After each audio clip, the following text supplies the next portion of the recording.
recevez aujourd'hui Manon Aubry, députée européenne, La France Insoumise. Bonjour et bienvenue sur RTL, Manon Aubry. Bonjour. Alors vous revoilà, les Insoumis accusés d'antisémitisme, en cause une affiche utilisant l'image caricaturée de Cyril Hanouna qui évoque l'affiche d'un film de propagande nazie.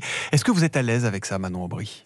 Écoutez, cette affiche, elle fait partie d'une série d'affiches qui utilisent tous les mêmes codes visuels, qui visent Cyril Hanouna, mais de manière plus générale la sphère Bolloré, Donald Trump, Elon Musk, et dont l'objectif est de dénoncer le rôle que jouent tous ces acteurs-là dans la montée du racisme, dans la montée de l'extrême droite, et d'appeler une grande mobilisation le 22 mars prochain. D'accord.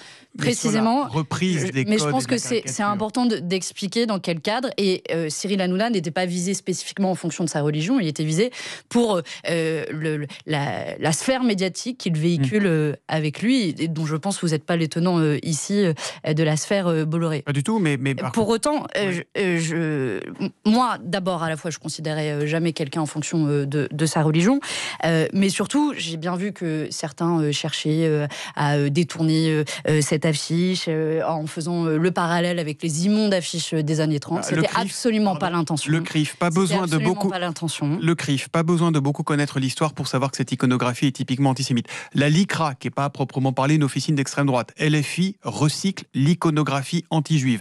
Patrick Kanner, patron des sénateurs socialistes, votre allié dans le Nouveau Front Populaire, c'est une nouvelle saloperie de la France Insoumise.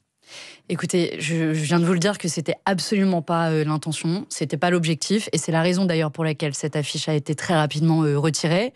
C'est un peu un aveu de culpabilité d'enlever l'affiche, que si elle ne pose pas de problème, pourquoi vous l'enlevez ? C'est surtout qu'on n'a pas envie justement que la polémique se tienne autour de cette affiche, et qu'on a envie de pouvoir parler du fond, et qu'aujourd'hui si on appelle à une grande mobilisation le 22 mars prochain, c'est précisément parce que l'extrême droite, partout dans le monde, partout en Europe, et y compris en France, est en train de faire monter les idées de racisme, dont des millions de concitoyens en sont victimes, parce que l'extrême droite aujourd'hui est un danger, elle est un danger aussi pour l'ordre international, Donald Trump d'un côté, Vladimir Poutine de l'autre, et que c'est ce message que nous devons véhiculer en appelant, je le souhaite, à une mobilisation la plus massive possible. Ça, on a compris qu'il y avait une manifestation, d'accord, mais est-ce que vous ne contribuez pas à faire monter l'antisémitisme en luttant contre le racisme, de la manière dont vous le faites ? Vous savez, jamais aucun d'entre nous, c'est vrai pour moi et c'est vrai pour tous mes camarades de la France Insoumise, n'a été condamné pour antisémitisme. C'est un délit extrêmement grave dans notre pays, qui doit être combattu de toutes nos forces. Mais alors pourquoi il y a ces accusations récurrentes ? Vous connaissez la phrase du cardinal de Retz, on sort de l'ambiguïté qu'à ses dépens. Pourquoi vous n'arrivez pas à en sortir de cette ambiguïté ? Pourquoi ça revient toujours ? Parce que, vous voyez, je viens ce matin à votre antenne, notamment pour parler de la réunion qui s'est tenue hier avec le Premier ministre. Mais on va en parler, sur la Russie et l'Ukraine, et vous voyez que on va passer 10 minutes sur une affiche qui par ailleurs a été retirée, dont je vous dis qu'elle était maladroite et qu'elle n'aurait pas dû être là, mais dont on peut nier non plus les intentions d'un certain nombre d'acteurs du jeu politique qui veulent instrumentaliser cela. Sur l'antisémitisme, Jean-Luc Mélenchon disait jamais aucun d'entre nous n'a été condamné. Jamais. Quand Rima Hassan, votre collègue eurodéputé, affirme que la famille Biba, vous savez, cette maman et ses 2 enfants dont un bébé pris en otage le 7 octobre est tué, n'a pas été assassinée par le Hamas. Quand elle dit que le Hamas a une action légitime du point de vue du droit international, vous appelez ça comment ? Écoutez, on peut refaire l'exégèse de chacune des phrases de mes collègues. Vous allez pouvoir en sortir d'autres. On peut sortir chacune des phrases de leur contexte. Sur le conflit israélo-palestinien, nous avons toujours été très clairs à condamner les attaques du 7 octobre, qui sont des attaques terroristes, dont le seul objectif était de terroriser la population, et qui pour autant ne justifient absolument pas la réplique de la part du gouvernement israélien, mais aussi la colonisation qui n'a pas démarré le 7 octobre et qui massacre les populations. Mais LFI a parfois des formes d'expression d'un parti antisémite. C'est Gérard Larcher, le président du Sénat, qui disait ça hier matin. Mais Thomas Soto, vous allez pouvoir sortir l'ensemble des phrases qui étaient tenues par l'ensemble de la classe politique à notre rencontre. Moi, je ne laisse pas les autres parler pour moi-même. Donc si les uns et les autres veulent juger ce que je pense sur le fond, ils m'écoutent comme ils le font ce matin, notamment sur le conflit israélo-palestinien. Ils savent très bien que nous avons condamné les attaques du 7 octobre et que oui, nous condamnons avec la plus grande fermeté aussi les massacres qui sont commis par le gouvernement israélien, et que oui, nous ne baisserons jamais la voix et nous ne serons jamais intimidés par les menaces, y compris que nous recevons pour dénoncer aujourd'hui ce qui est aussi condamné par la Cour pénale internationale. Vous pourriez dire aujourd'hui je suis juif, comme on dit je suis Charlie, comme on dit je suis musulman, oui. Mais bien sûr, bien sûr, aujourd'hui l'antisémitisme est une réalité dans notre pays. Mais de la même manière que vous venez de dire je suis musulman, aujourd'hui les musulmans subissent un racisme dans notre pays qui est là aussi systémique, qui est là aussi alimenté avec des amalgames qui sont faits. Et c'est la raison pour laquelle nous voulons aussi nous mobiliser et nous appelons à nous mobiliser massivement le 22 mars prochain contre toutes les... Ça, on aura compris le message. Peut-être même que vous serez des notes. On va parler à la situation en Ukraine, Manon Aubry. Vladimir Poutine soutient sous ces conditions, le principe d'une trêve, d'un cessez-le-feu avec l'Ukraine. Est-ce que vous pensez que la méthode Trump, qui nous bouscule, qui nous désoriente, est en train de fonctionner ?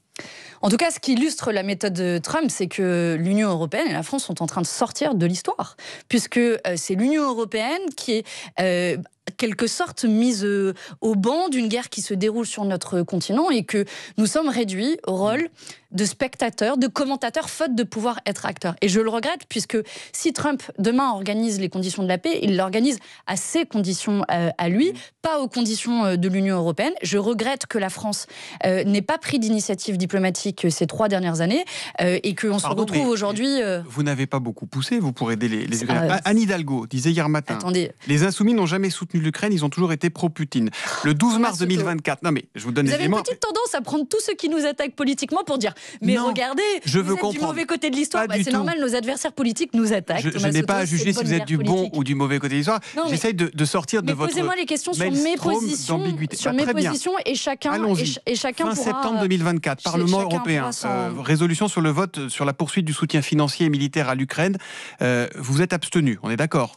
Alors, Thomas Soto, on est d'accord ou pas ? Est-ce que vous savez combien de résolutions il y a eu au Parlement européen, puisque vous vous intéressez, c'est bien, sur l'Ukraine votées ces 3 dernières années de guerre ? Est-ce que vous savez ? Non, je ne sais pas combien il y a eu, mais je vois que c'est... Une trentaine. Combien vous en avez voté ? Est-ce que vous savez combien j'en ai voté ? Combien ? 28. Et avant-hier, vous l'avez voté ou pas ? Alors, avant-hier, le problème de cette résolution, je me suis abstenue, je vais vous dire, je me suis abstenue sur cette résolution. Le problème de cette résolution, c'est que d'un côté, elle condamne l'action et le fait que la Russie est envahie en violation du droit international. Elle dit, juste pour que nos auditeurs comprennent cette résolution, elle dit que l'Union européenne est le principal allié stratégique de l'Ukraine et qu'elle doit l'aider à exercer son droit de légitime défense. Et elle demande des sanctions plus efficaces contre la Russie. Thomas Soto, est-ce que vous savez combien de pages fait cette résolution ? Est-ce que vous l'avez lu ? Je ne vais pas vous lire l'intégralité parce qu'on Exactement, elle fait plus d'une dizaine de pages. Le problème de cette résolution, il est multiple. À la fois, cette résolution était datée puisqu'elle a été votée après la proposition d'accord de cessez-le-feu et il fait que à peine référence. Et puis surtout, le problème de cette résolution, c'est qu'elle ne dresse pas le chemin diplomatique qui est nécessaire pour trouver une issue à cette guerre. Parce que c'est ça aujourd'hui l'enjeu. Quand on est dans une situation de pré-guerre, je vois que vous connaissez bien mon nom, ça me fait plaisir. Je vous voyais avec grand plaisir. Quand on est en situation de pré-guerre, les symboles, les principes sont importants. Oui. L'unité est importante. Et c'est la raison pour laquelle nous avons dit depuis le départ, à la fois qu'il faut un soutien, y compris financier, et je l'ai voté à chaque fois que ça s'est posé au Parlement européen, et de l'autre côté, on ne peut pas se servir de ce contexte pour alimenter les craintes de la guerre, préparer les esprits à la guerre et demander des sacrifices sociaux comme jamais, parce que je veux alerter, y compris sur la scène européenne, va être adopté sans vote du Parlement européen, de l'argent sonnant et trébuchant pour les chars d'assaut, alors qu'il en manque pour les hôpitaux. Il y a quand même un petit sujet sur ce 2 poids 2 mesures. Il ne faut pas là aujourd'hui s'occuper des deux à la fois ? Vous avez raison. Oui, je pense qu'il faut s'occuper des deux à la fois et je pense surtout qu'il faut partir des besoins. Hier, j'ai assisté à la réunion avec le Premier ministre, François Bayrou, et le ministre des Armées. Et quand je leur ai posé la question pourquoi 100 milliards d'euros d'investissement dans l'armée qui a été annoncé par la France, François Bayrou m'a répondu, passer à 100. Exactement. Et François Bayrou m'a répondu, vous savez, c'était un extincteur. Soit dit en passant, on a annoncé 100 milliards d'euros comme ça, et quand je leur ai dit, mais est-ce que vous avez évalué les besoins ? Ils m'ont dit, bah non, en fait, ils sont en cours d'évaluation. Donc ils ont annoncé ce chiffre comme ça, à la va-vite, sans partir des... C'est le sentiment que ça m'a donné, sans partir des besoins. Et je lance l'alerte, parce que vous avez vu comme moi que on discute déjà d'avoir à travailler jusqu'à 70 ans, comme c'est le cas au Danemark. Le ministre des Affaires européennes, Benjamin Haddad, parle déjà d'une retraite par capitalisation. Donc oui, la seule guerre qu'ils sont en train de préparer, en réalité, à l'heure où je vous parle, c'est une guerre sociale. Une guerre sociale contre nos acquis sociaux, contre notre modèle Donc il n'y aura pas de soutien de LFI à l'économie de guerre, entre guillemets? Non. Nous, ce qu'on veut, c'est une économie qui est fondée sur nos besoins, à la fois sur nos besoins en matière de défense, mais aussi nos besoins en matière sociale, nos besoins en matière écologique. Je veux dire, on a un défi majeur dans notre société, qui est la transition écologique. Tout d'un coup, ça a disparu. Les inégalités, ça a disparu. La pauvreté, ça a disparu. Tout ça n'existe plus dans notre société parce qu'il va falloir aller mourir au front et faire la guerre. Je trouve que tout ça n'est pas sérieux, n'est pas responsable, et il est temps d'en revenir un petit peu à la raison. Merci Martine Aubry d'être venue. Martine Aubry ? Pardon. Alors pour ceux qui ont un doute, ce n'est pas ma mère.